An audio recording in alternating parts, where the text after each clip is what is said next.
My sister ruined my wedding and called me pathetic. She didn't know who my husband really was. My name is Lydia Hayes, and my wedding day was supposed to mark the start of forever, until my sister stood up mid-ceremony and screamed that I was marrying a waiter. She thought she'd destroyed me in front of everyone. What she didn't know was that the man she mocked was hiding a truth that would leave her and my entire family speechless. This is the story of how arrogance met karma, and how love proved richer than any bank account. Tell me where you're watching from in the comments, and don't forget to like, share, and subscribe for more powerful stories like this. The day I thought would mark the happiest moment of my life turned into an unforgettable humiliation. We were halfway through our wedding vows when my younger sister, Clarissa, shot up from her chair, her designer dress shimmering beneath the chandeliers. "This wedding is a joke," she shouted for everyone to hear. "Lydia's marrying a waiter. How tragic." The air froze. Guests glanced at one another, whispers slicing through the stunned silence. My heart hammered so loudly I thought everyone could hear it. My fiancé, Ethan Wells, tightened his hand around mine and leaned close. "Should I tell her who I really am?" he murmured with calm amusement. I shook my head. "Not yet. Let her dig her own grave." That day was supposed to celebrate love. Instead, it became the stage where my sister learned that arrogance can be its own downfall. I grew up in one of Boston's wealthiest neighborhoods, where your worth was measured by your surname and the cars parked in your driveway. My father, Gregory Hayes, was the president of a multi-billion-dollar investment firm. He wore success like a second skin, crisp suits, custom watches, and the quiet power of a man used to commanding rooms. My mother, Vivian Hayes, lived for her reputation. Between charity luncheons, art fundraisers, and social club galas, she curated every detail of our family's image as though it were a brand. Even our smiles felt rehearsed. And then there was Clarissa, 2 years my junior and the embodiment of everything my parents prized.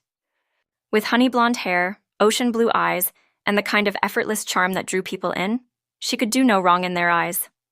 My childhood was a constant comparison.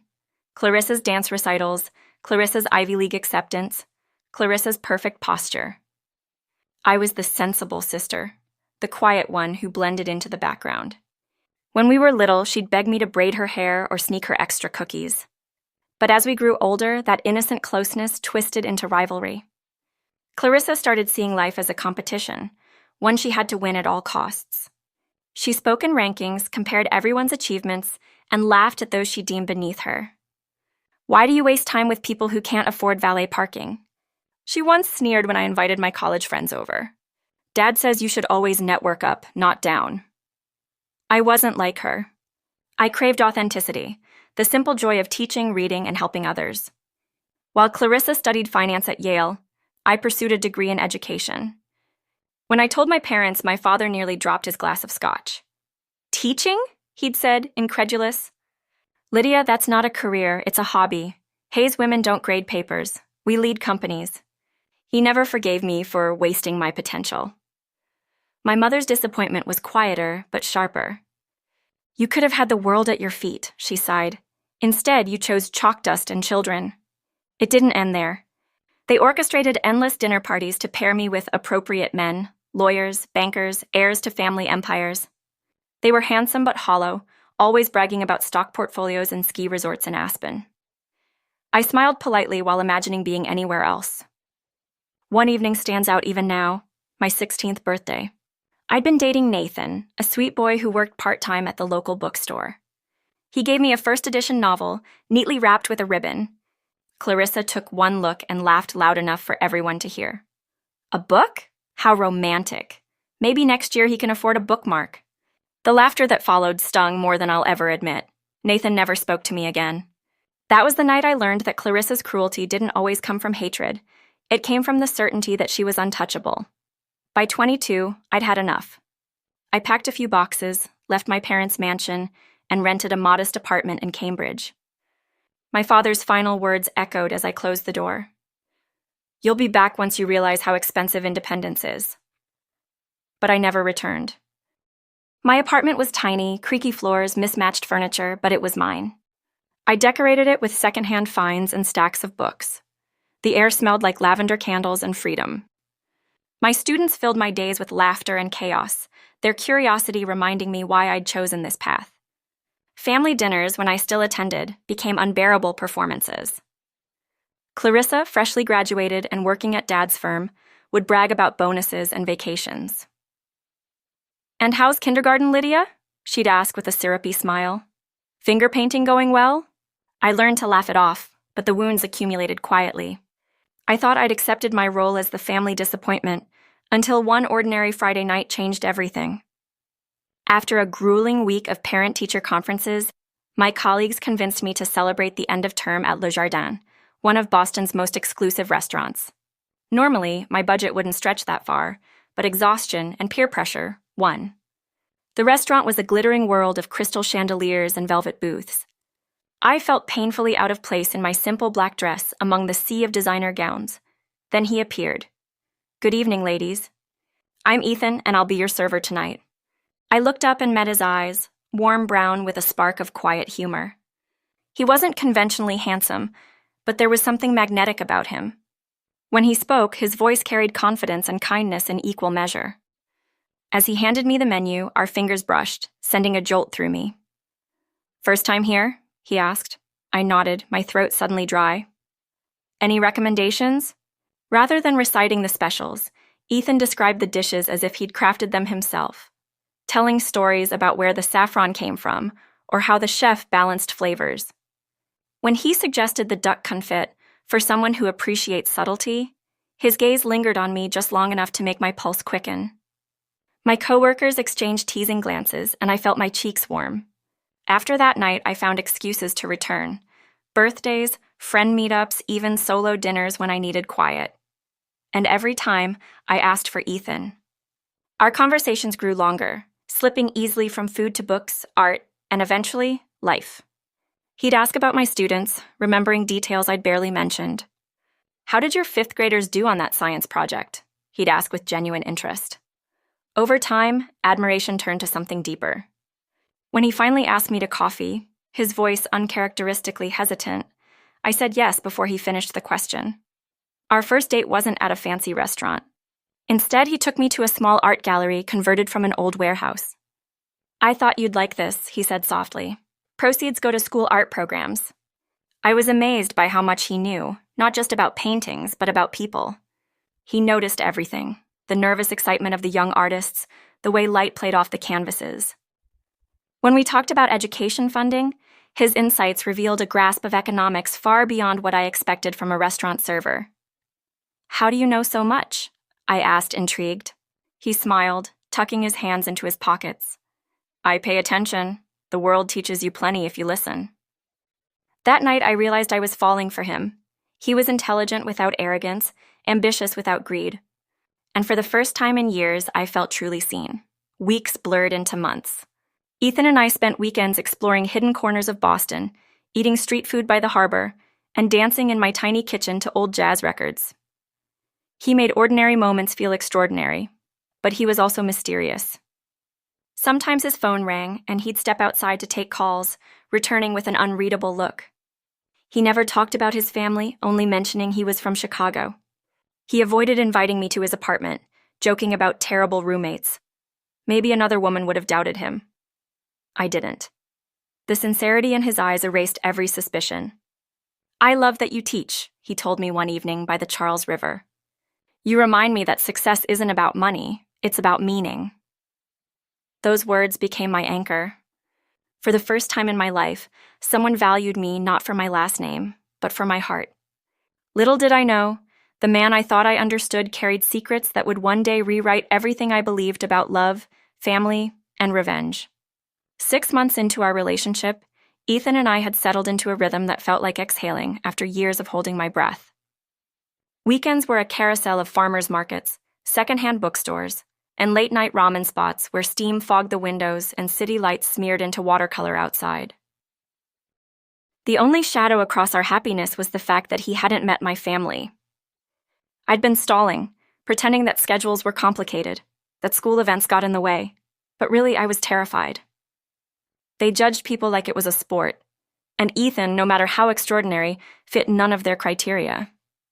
One Sunday morning, as sunlight pooled on my quilt and he traced circles on my wrist, I said, It's time you met my parents and Clarissa." He didn't flinch. "I spend every night serving difficult people," he said with a crooked grin. "I can handle dinner with yours." The following Friday, my beat-up Honda rolled into my parents' circular driveway, dwarfed by a procession of imported cars gleaming under the portico lights. "This isn't me," I whispered, feeling heat crawl up my neck. "I know," he said, squeezing my hand. "I like who you really are." My mother opened the door, looking camera-ready.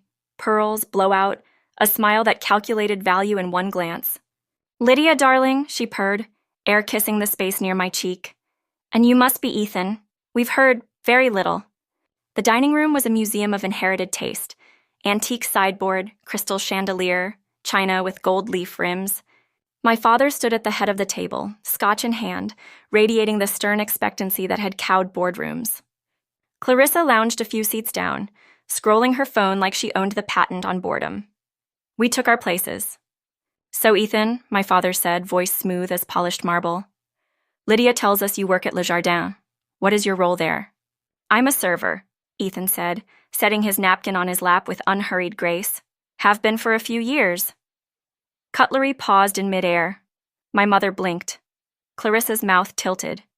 "A server," my father repeated, like trying on a word that didn't suit. "And is that a stepping stone? What's the trajectory?" "I enjoy the work," Ethan replied evenly.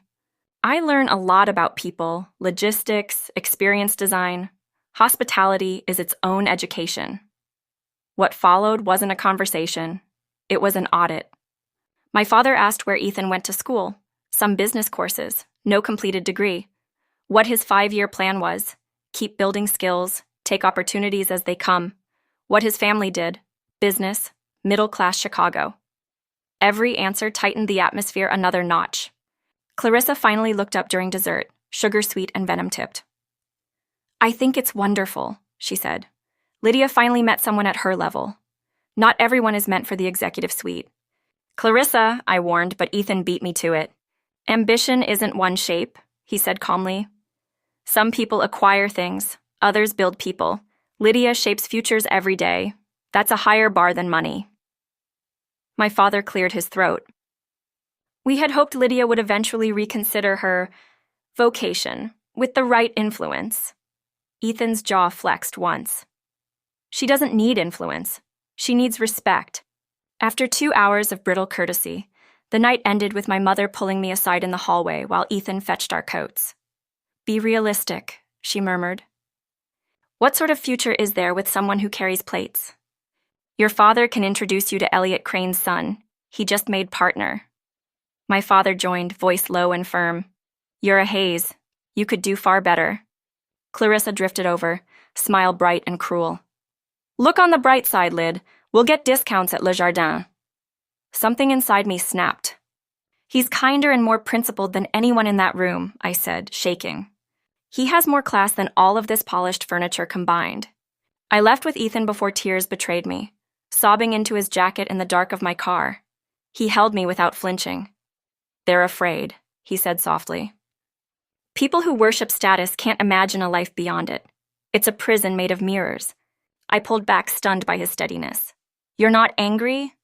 "Why waste energy on other people's ceilings?" he said, brushing a tear from my cheek. "I know who I am. More importantly, I know who you are." Autumn arrived with crisp air and maple confetti. We wandered the public garden under weeping willows, watching swan boats skim the pond. Ethan grew uncharacteristically fidgety, thumb worrying the inside of his palm. Then he dropped to one knee. The ring he opened caught the light and fractured it into tiny rainbows, the setting delicate and vintage, the center stone more than I would have ever expected. "Will you marry me?" he asked, voice rough with emotion. Joy surged through me so fast it hurt. I nodded, speechless. When he slipped the ring on my finger, I finally managed, "Ethan, this must have cost. How did you—" He kissed my knuckles. "I've been saving for something that matters." Telling my parents went exactly as you'd imagine. My mother gasped as though I'd confessed to arson. My father asked if I was feeling well. Clarissa called to ask if I was pregnant. "Love doesn't pay bills," she warned. "Men like that play long games for money." He's never asked me for a cent, I said, hanging up before she could plant more poison. Still, questions crept in at 2 a.m. How could he afford the ring? The unhurried confidence? The way Desjardins' manager always treated him like a colleague, not a subordinate? When I suggested a small garden ceremony, Ethan surprised me. What about the Mariner? He asked, naming one of the city's most elegant hotels. Absolutely not, I said. We can't afford it. Let me handle it, he replied, a smile teasing his mouth. I have relationships. Those relationships were everywhere. The Mariner's general manager greeted Ethan like an old friend, offering champagne on arrival and a package so generous I double-checked we weren't hallucinating. Always a pleasure, Mr. Wells, he said. Mr. Wells? In the lobby afterward, I asked how they knew each other. You'd be amazed what consistent kindness in service circles unlocks, Ethan said, almost apologetic. Desjardins sees a lot of hospitality folks. The oddest moment came when I picked him up outside the restaurant and saw him in animated conversation with Arthur Lane, the CEO of a major hotel group whose profile I'd seen in a magazine at the dentist. They didn't look like server and mogul. They looked like equals. When I asked about it, Ethan just shrugged. He's a regular. We talk shop. Clarissa, convinced something was off, hired a private investigator, because of course she did. Weeks later, she called frustrated.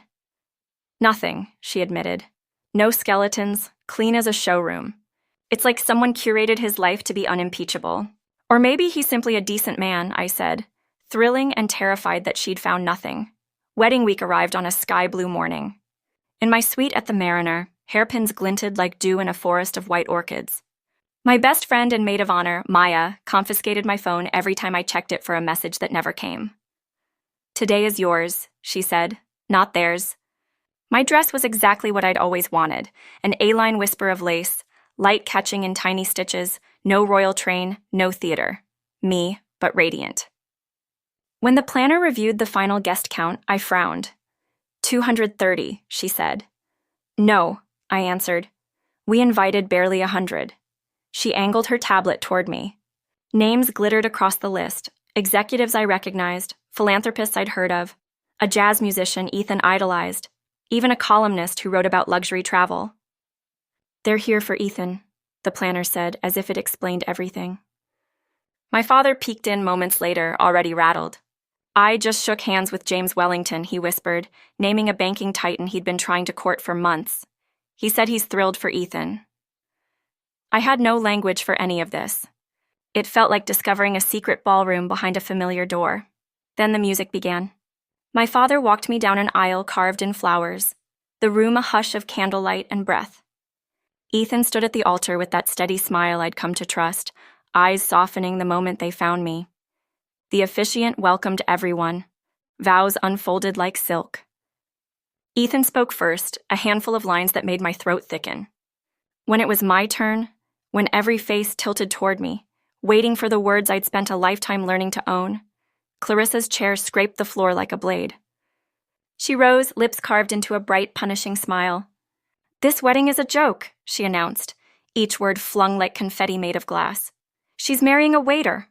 Imagine that, Lydia Hayes with all her options choosing someone who carries plates.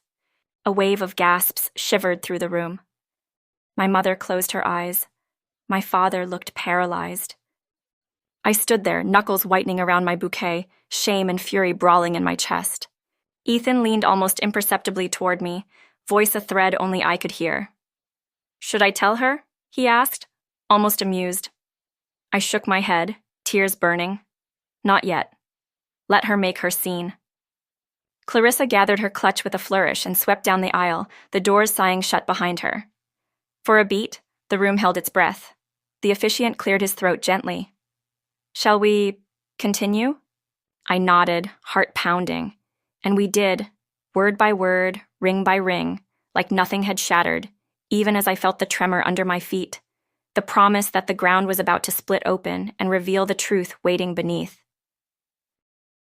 The reception shimmered like a dream built on secrets. While guests sipped champagne beneath chandeliers, I tried to ignore the echo of Clarissa's outburst. My fingers still trembled when Ethan took my hand for the photographer. Forget her, he murmured, tucking a stray curl behind my ear. She'll be the one embarrassed soon enough.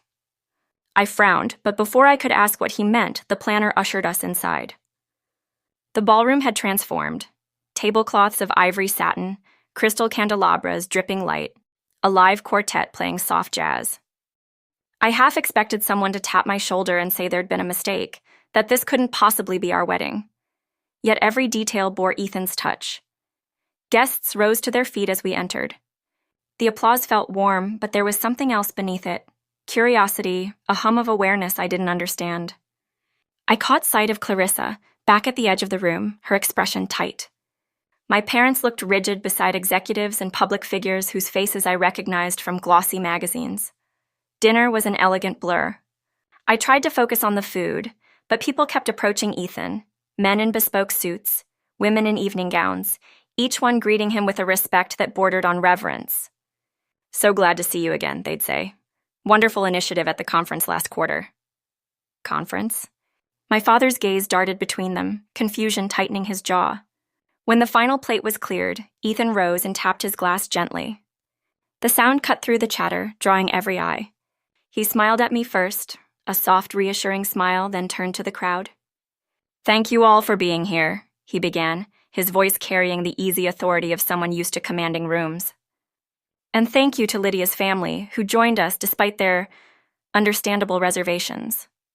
Polite laughter rippled through the room. My stomach knotted. "For those of you who know me through business, thank you for keeping my secret these past few years," he continued. "And for those who don't, I suppose it's time I explain who I really am." I blinked. "Secret?" He took a deep breath. "My name is Ethan Wells, and while I've indeed worked as a server at Le Jardin, that's not the whole story. I'm also the founder and CEO of Wells Hospitality Group, the company that owns Le Jardin and 28 other restaurants, as well as 12 luxury hotels across the country, including this one." Gasps fluttered through the crowd like startled birds. I sat frozen, bouquet trembling in my lap. "I started from the kitchen," he said. "I've worked every position because I believe leadership requires understanding. I kept working shifts because they remind me what service really means. And it was during one of those shifts that I met Lydia, someone who looked at me and saw not a job title, but a person." My breath caught. Across the room, my father's jaw dropped. My mother gripped her clutch as though it might anchor her. Clarissa stood by the door, color draining from her face. "I didn't tell Lydia the truth," Ethan said, turning back to me, "because all my life I've been treated like a portfolio instead of a man. When she treated me with kindness, without knowing my background, I knew she was different. She defended me even when it cost her dignity. That's the kind of love you build a life on." Applause swelled, genuine and thunderous. I couldn't move, every thought tangled between disbelief and pride. He squeezed my hand. "You loved me when you thought I had nothing," he whispered. "I'll spend my life proving you were right too." When the noise ebbed, my parents approached, both pale with shock. "Mr. Wells," my father stammered, extending a shaky hand. "We had no idea." Ethan shook it politely. "That's the point, sir. You judged me before you knew me." My mother forced a brittle smile. "We'd love to host dinner soon. Perhaps discuss opportunities for collaboration." He cut her off gently. "With respect, I don't do business based on family ties. I value sincerity, not leverage." Clarissa followed. Her earlier arrogance dissolved into mortified quiet. "Ethan, I didn't know," she began, eyes glassy.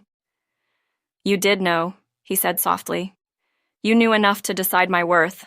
That's what this was always about." She turned to me, desperate. "Lydia, I swear, I know what you thought," I said. "That love had a price tag." She looked away, trembling. For once, I didn't feel anger, just relief. The band began to play, and Ethan pulled me close for our first dance. The lights dimmed until it felt like we were the only two people in the world. "Are you disappointed?" he whispered, "that I'm not just a humble waiter?" I smiled through tears. "The only thing I'm disappointed in is that you ever felt you had to hide who you were." He brushed his forehead against mine. "That's why I love you." Across the room, Clarissa stood alone, watching. For the first time in my life, I didn't crave her approval. I had found something far richer than validation: truth.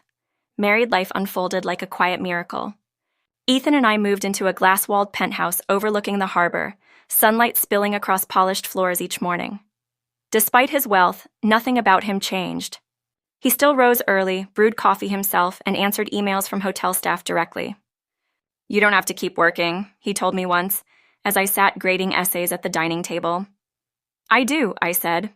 "Not for money, but because teaching reminds me who I am." He smiled. "That's exactly why I fell in love with you."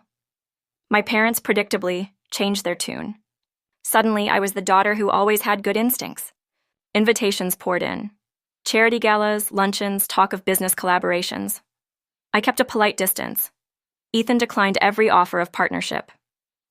"We'll dine," he'd say, "but we won't deal." Clarissa vanished for months. When she finally agreed to meet for coffee, she looked smaller somehow, stripped of her polished armor. "I don't expect forgiveness," she said, stirring her drink until the foam dissolved. "Then what do you want?" I asked quietly. "To understand how you did it," she whispered. "How you stopped caring about what they think." I sighed. By realizing their approval was never love. It was control. She nodded, tears threatening. "I spent my life chasing a finish line that keeps moving. You walked away and found happiness. I hated you for it." We sat in silence before I reached across the table. "Start over," I said. "Not for me, for yourself." Months later, she did. She left the firm, enrolled in design school, and began dating someone ordinary, a man who taught kindergarten. The irony wasn't lost on either of us. Ethan and I built something larger than ourselves, a foundation funding art and education programs for underprivileged schools. He kept his tradition of working anonymous shifts in his hotels, sometimes returning home with stories about guests who'd never guessed they'd been served by a CEO. "Power without empathy is hollow," he'd say. "We lead best when we remember what it feels like to serve." Watching him, I understood that our revenge, the quiet, poetic kind, wasn't in humiliating my family. It was in living fully, authentically, beyond their shallow definitions. The real lesson I learned is that worth has nothing to do with bank accounts or last names. It's measured by integrity, kindness, and the courage to live truthfully. Have you ever judged someone before knowing their story? Tell me in the comments where you're watching from, and don't forget to like and subscribe for more stories that remind us. Real value can't be faked, and love never needs a resume.